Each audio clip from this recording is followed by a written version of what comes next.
persistent data from your computer? Oh, flash drive, where? Oh yeah, you know, I stuck that up your ass.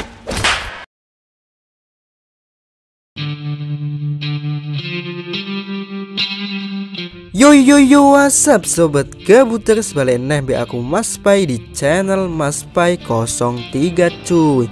Gimana skapsnya lu pada cuy? Sans gak nih? Harus sans lah. Oke, di video kali ini Mas Pai akan merangkum alur cerita film dari Amerika yang berjudul Badass. Film ini dibidangi oleh Danny Trejo selaku tokoh utamanya atau Badass itu sendiri, yang mana di film-film lain dia biasanya menjadi orang jahat, tapi di film ini dia memainkan tokoh protagonis cuy. Dan film ini mengisahkan tentang kehidupan seorang kakek-kakek veteran perang yang gagal dalam membangun rumah tangga dan gagal pula dalam mendapatkan pekerjaan. Lalu hidupnya mulai terangkat setelah ia menolong seseorang dari gangguan preman cuy. Oke, langsung saja, jangan banyak bacot, siapin es teh anget, ambil posisi yang nyaman, loh.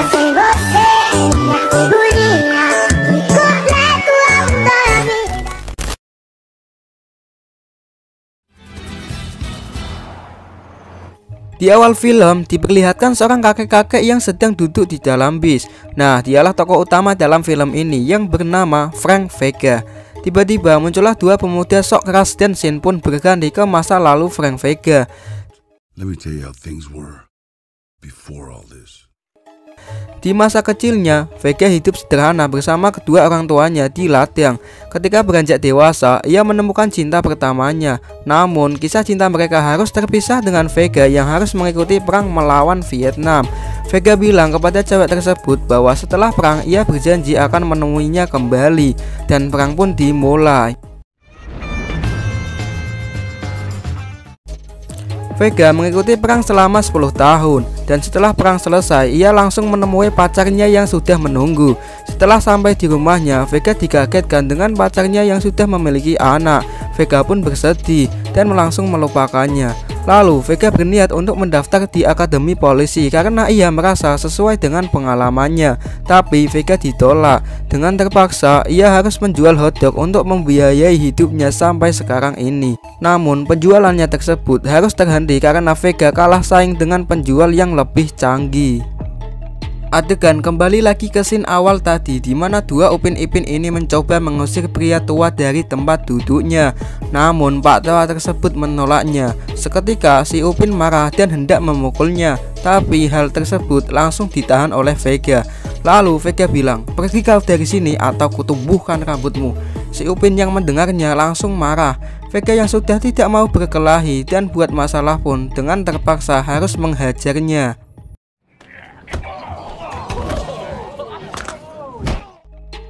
Ternyata perkelahian tersebut direkam lalu disebarkan ke YouTube dan masuk trending yang membuat Vega terkenal. Lalu orang-orang memberi julukan Vega Badass. Bad artinya buruk dan S artinya woi beda cok. Sampai-sampai Vega bersama ibunya dipanggil ke Trans 7. 3 bulan kemudian ibunya Vega meninggal dan sekarang ia cuma punya anjing peliharaannya dan teman perangnya dulu, yaitu Klondike yang akan ikut tinggal bersama Vega. Singkat cerita, Vega dan Klondike sedang ngobrol-ngobrol santuy sambil ditemani Theo. Lalu Klondike memberikan sebuah flash disk kepada Vega. Entah apa isi flash disk tersebut dan dari mana asalnya membuat Vega kebingungan. Klondike yang hendak ngudut tapi hudutnya habis dan tak punya uang, terpaksa harus ngutang Magnum Blue di warung Mak Iem. Ketika hendak kembali ke rumah Vega, Klondike dihadang dua pria yang bernama Terence dan Sebastian. Nah, siapa sih mereka berdua? Oke, ikuti aja dulu. Sebastian meminta agar Klondike memberikan flash disk yang sudah diberikan ke Vega tadi. Lalu Klondike bilang bahwa flash disk tersebut tidak berada di tangannya. Jawaban tersebut membuat Sebastian marah dan menembak Klondike.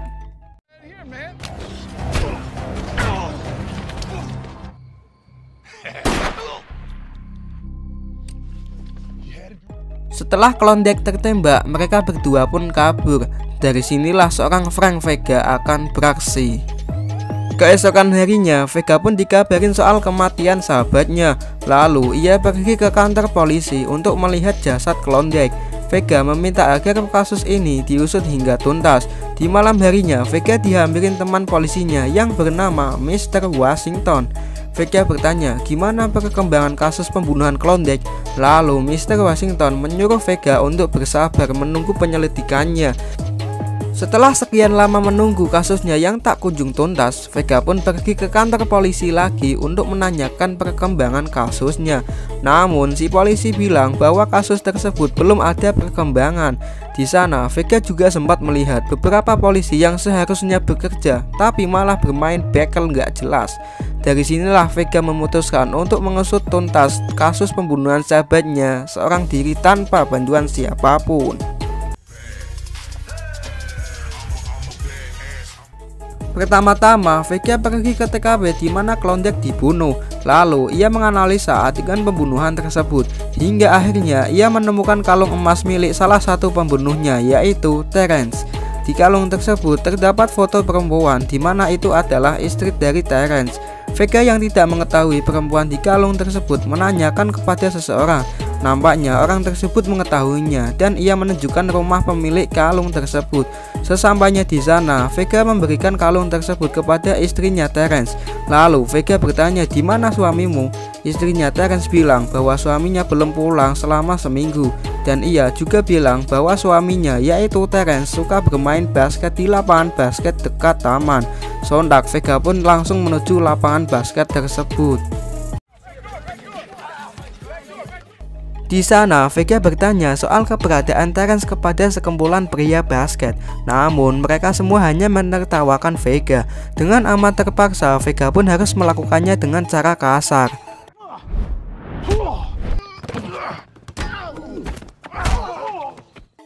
Setelah terbantai, akhirnya salah satu pria memberitahu di mana Terence. Tapi pria tersebut tidak tahu lokasi tepatnya. Lalu pria tersebut menyuruh Vega untuk bertanya kepada Ronaldo di apartemennya, karena Ronaldo yang mengetahui banyak soal Terence.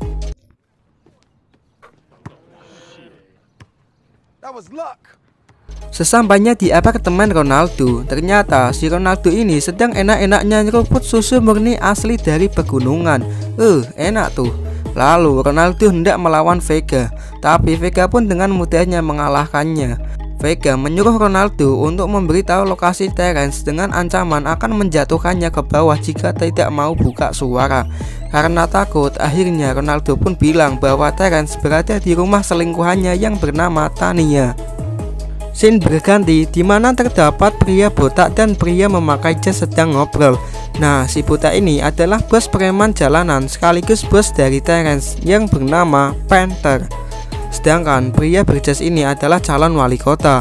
Mereka berdua sedang ngobrol tentang flash disk yang sekarang ada di Vega. Ternyata isi flash disk tersebut adalah keburukan-keburukan calon wali kota tersebut. Lalu calon wali kota itu menyuruh Panther untuk menemukan flash disk tadi sebelum pemilu berlangsung. Di sini juga terungkap fakta bahwa Klondike pernah menjadi anak buah Panther bersama Terence. Namun ia berkhianat dan mencuri flash disk tersebut. Adegan berpindah ke Vega yang meminta tolong tetangganya yaitu seorang bocah bernama Martin untuk membuka isi flash disk tersebut. Di dalam flash disk tersebut terdapat nama Panther yang membuat Vega bingung. Siapa sih Panther? Akan ku cari kau. Di malam hari, Vega sedang membuntuti Tania yang baru pulang kerja. Setelah sampai di rumah Tania, Vega bingung mau masuk ke rumahnya lewat bagian mana. Dan tiba-tiba My girlfriend. Holy shit. ternyata orang tersebut merupakan tetangga Tania yang mengira Vega akan mencuri. Setelah orang itu mengetahui kalau itu badass, ia justru memberitahu Vega bahwa Tania tidak pernah mengunci pintu belakang. Seketika Vega pun masuk lewat belakang.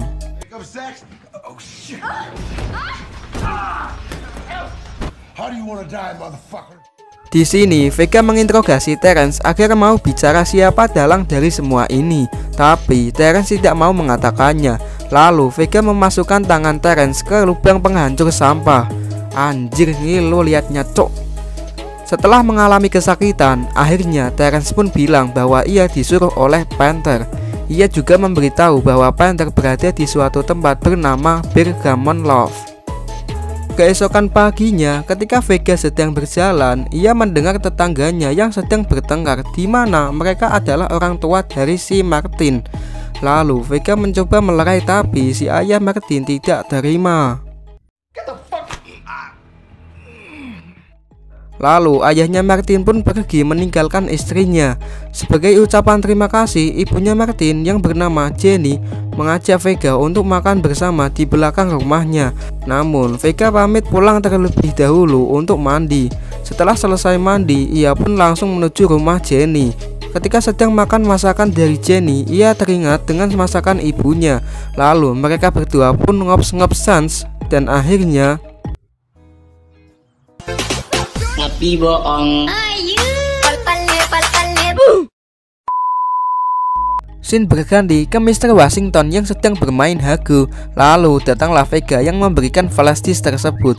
Mr. Washington pun bertanya apa isi flash disk ini. Vega bilang bahwa isi flash disk tersebut yang membuat Klondike terbunuh. Lalu Vega berpamitan untuk menyelesaikan urusannya. Setelah itu, ia pergi ke Bergamot Loft untuk menemui Panther. Sesampainya di dalam, ia langsung disambut Panther yang sudah menunggunya. Lalu Panther meminta Vega untuk menyerahkan flash disk tersebut. Oh yeah, you know I stuck that up your ass. Setelah Vega dilumpuhkan, ia diikat di kursi dan terdapat sengatan listrik di dadanya. Panther pun memaksa Vega untuk memberitahu di mana flash disk tersebut, tapi Vega enggan menjawabnya. Hal tersebut membuat Panther marah dan menyuruh anak buahnya untuk memaksimalkan sengatan listrik. Lalu Panther mengambil dompet Vega. Dari situ, Panther mengetahui bahwa Vega mempunyai pacar, yaitu Jenny. Sontak, Panther pun akan pergi menemui Jenny untuk dijadikan tawanan juga. Singkat cerita, Vega berhasil lepas dari ikatannya. Lalu ia langsung melempar korek api ke beberapa drum minyak yang mengakibatkan ledakan.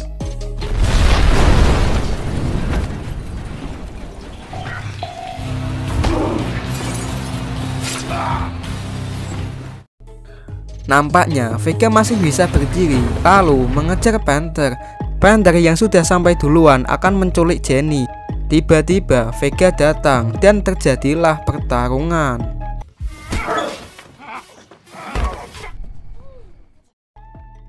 Vega yang sudah terpojok dibantu oleh Jenny. Lalu Vega pun membalikan keadaan dan akhirnya Panther pun bisa dikalahkan cuy. Somebody send ambulance. Di akhir film, Vega diangkat sebagai kepala kepolisian karena berkat jasa-jasanya dalam memberantas kejahatan dan membongkar keburukan calon wali kota. Lalu Vega, Jenny, dan Martin hidup bahagia. Dari sini Vega pun berhasil merebut istri orang cuy. Tamat. Oke, dari film ini bisa kita ambil pelajaran bahwa jangan pernah meremehkan orang lain, baik itu seumuran atau lebih tua cuy. Karena kita tidak tahu apa yang akan terjadi pada orang tersebut di masa mendatang. Mungkin saja orang yang kita remehkan itu bisa menjadi presiden, ya enggak tuh? Oke, segitu dulu dah video pembahasan dari Mas Pai. Jika kalian suka, jangan lupa di like, comment, and subscribe ya guys. See you in the next video. Bye bye.